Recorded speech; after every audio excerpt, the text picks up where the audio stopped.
एकता का मतलब है एकत्व का भाव। हजारों में, लाखों में एक का भाव पैदा हो जाए कि हम सब एक हैं।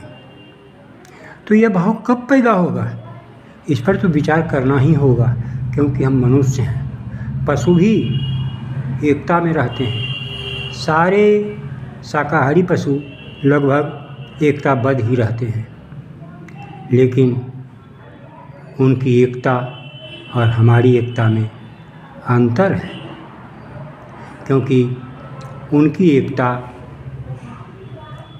भेड़िए की एकता की तरह भी हो सकती है कि एक कुआं में गिर गया तो सभी कुआं में गिर जाएंगे। एक भाग चला तो सभी भाग चले।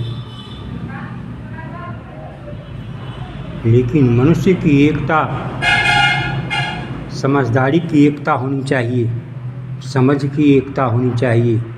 समझ में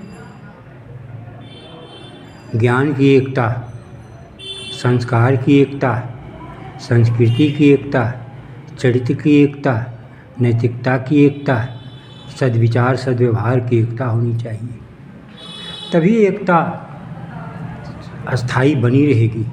यदि चरित्र में चालाकी, नैतिकता में चालाकी, संस्कार में चालाकी, संस्कृति में चालाकी, ज्ञान में चालाकी, विचार और व्यवहार में चालाकी, तब तो एकता डगमगा जाएगी।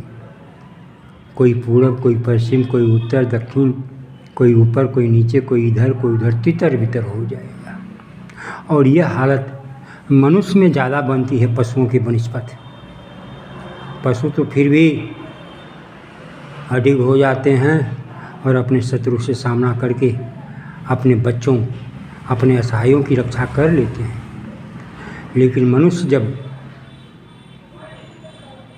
एकताहीन होता है, इसकी एकता जब टूटती है, तो ये बच्चे बूढ़े कुछ नहीं देखते, असहाय कमज़ोर कुछ नहीं देखते, सीधे एक दूसरे का दुश्मन ही बन जाते हैं।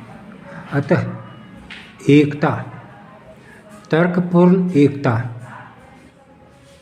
जिसमें संपूर्ण ज्ञान हो, एकता, जिस एकता में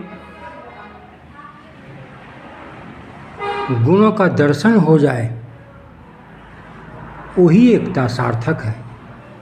और यह तभी संभव है जब बचपन से संस्कार और संस्कृति का सही परिचय मिल सकेगा, इस पर गहन अध्ययन, चिंतन, मनन हो सकेगा। तभी भविष्य में एकता का भाव मानव में अस्थायी रूप से उत्पन्न होगा। अन्यथा एकता एकता हम रटते रहेंगे। स्वार्थी जन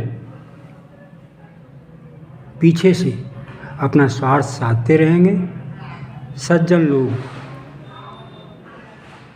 मूक दर्शक बने देखते रहेंगे और जीवन में अशांति का भागी दोनों ही बनेंगे। अतः एकता के लिए भी ज्ञान गुण की जरूरत है। बगैर ज्ञान गुण वह ज्ञान जो अनुभव का हो, जो सबके कल्याण का हो, वसुधैव कुटुम्बकम की भावना जिस ज्ञान में हो, वही ज्ञान एकता को बनाने, बढ़ाने, बरकरार रखने में सक्षम हो सकता है।